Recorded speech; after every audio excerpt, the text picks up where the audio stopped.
بسم اللہ الرحمن الرحیم۔ السلام علیکم ورحمۃ اللہ وبرکاتہ۔ آپ سب کا کیا حال ہے؟ اللہ تعالیٰ آپ سب کو اچھے حالوں میں رکھے۔ ہم نے تو مٹ جانا ہے اے ارض پاک، ہم نے تو مٹ جانا ہے اے ارض پاک، مگر تم کو زندہ رہنا ہے قیامت کی سحر ہونے تک۔ دیکھیں، میں ایک چھوٹے سے واقعے سے اپنی بات کا آغاز کروں گی کہ ایک جواری تھا جوا کھیلنے والا۔ جواری کس کو کہتے ہیں؟ جوا کھیلنے والے کو۔ اس کی ماں مر گئی، جا کے لوگوں نے اس کو بتایا کہ تمہاری ماں مر گئی ہے۔ اس نے کہا کہ چلیں میں یہ اپنی باری پوری کر لوں تو میں آتا ہوں، آپ لوگ اس کی قبر کشائی کریں۔ قبر کشائی ہو گئی، لوگوں نے آگے کہا کہ قبر کشائی ہو گئی ہے۔ اس نے کہا کہ چلیں آپ لوگ کفن دفن کا انتظام کریں، میں یہ باری پوری کر کے آتا ہوں۔ تو پھر لوگوں نے آگے بتایا کہ کفن دفن کا انتظام بھی ہو گیا ہے۔ اس نے کہا کہ آپ لوگ جنازہ لے کے جائیں، میں یہ باری پوری کر کے آ رہا ہوں۔ پھر لوگ جنازہ لے کے قبرستان چلے گئے۔ انہوں نے پھر آ کے بتایا کہ ہم لوگ جو ہے وہ جنازہ قبرستان لے گئے ہیں۔ اس نے کہا کہ چلیں آپ لوگ جنازہ پڑھائیں، میں تب تک پہنچ جاتا ہوں۔ تو جنازہ بھی پڑھا دیا گیا۔ پھر آ کے لوگوں نے بتایا کہ جنازہ پڑھا جا چکا ہے۔ اس نے کہا کہ چلیں آپ لوگ جو ہے وہ اس کی میت قبر کے پاس لے کے جائیں، میں یہ باری پوری کر کے آ رہا ہوں۔ پھر اس کی میت قبر کے پاس لے جائی گئی۔ پھر آ کے لوگوں نے بتایا کہ اب بالکل دفن کرنے کا ٹائم ہے۔ تو اس نے کہا آپ لوگ دفن کر دیں، میں دعائے مغفرت کے لیے آ جاؤں گا۔ لوگوں نے دفن کر دیا۔ پھر آ کے بتایا کہ تمہاری ماں کو دفن کر دیا گیا ہے۔ اس نے کہا اللہ مغفرت فرمائے، چلو نئی باری شروع کرتے ہیں۔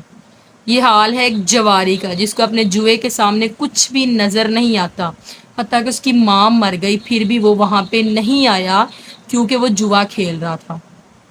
ایسے ہی آج کل ہمارے ملک کے حالات ہیں۔ ہمارا ملک اس جواری کی ماں کی طرح ہے، اور وہ انصاف کے ایوانوں میں بیٹھے ہوئے ہمارے منصف اس جواری کی طرح ہیں، جن کے سامنے ان کی ماں لٹ رہی ہے، مر رہی ہے، لیکن وہ اس کو ویلیو دینے کو قطعاً تیار نہیں ہے۔ یہ دیکھیں، ہمارا جو ملک ہے وہ ہمیں ایسے ہی نہیں مل گیا، خون کی ندیوں پہ تیرتا ہوا ہمیں ملا ہے۔ کتنے ہی ہمارے آباء و اجداد جنہوں نے اپنے گھر کی، اپنی جان کی، مال کی، اپنے اہل و عیال کی قربانی دی، پھر کہیں جا کے یہ پیارا وطن ہمیں ملا۔ تو آج ہم اس کی قدر کیسے کر رہے ہیں؟ اس جواری کی ماں کی طرح، کہ جس کی ماں مر گئی، دفن بھی ہو گئی، پھر بھی اس کے جوئے نے اس کی ماں کو جو ہے کفن دفن میں شرکت کرنے نہیں دی۔ وہ آرام سے بیٹھ کے اپنی باریاں لگاتا رہا۔ تو آج کل ایسے ہی ہمارے ملک کے حالات ہیں۔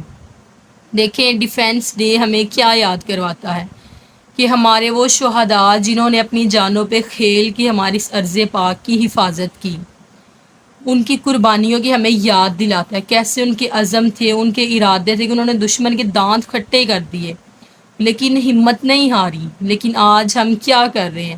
اپنے ارض پاک کی جڑوں کو ہم خود ہی کھوکھلا کر رہے ہیں۔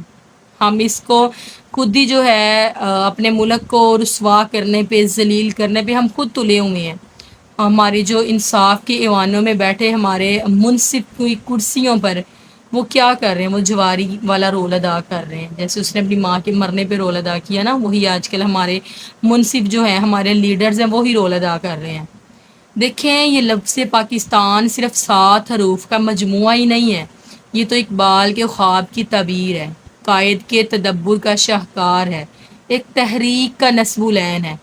لیکن آج ہم نے تاریخ سے سبق سیکھنے کے بجائے اس کو سکھانا شروع کر دیا ہے۔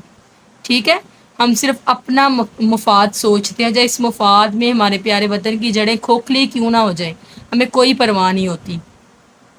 دیکھیں، قائد اعظم نے کیسے ڈٹ گئے اپنے مقصد پر، اور یہ پیارا وطن ہمیں حاصل کر کے دیا۔ کیسے ہمارے جو تھے تحریک آزادی کے رہنما، انہوں نے کیسے اپنی جانوں کی ہولیاں کھیلی، خونوں کی ہولی کھیلی گئی تو یہ ملک ہمیں ملا، خون کی ندیوں پہ تیرتا ہوا ہم تک پہنچا۔ آج ہم خود ہی اس کو پامال کرنے میں لگے ہیں، خود ہی ہم آج اس کو پستی کی طرف لے کے جا رہے ہیں۔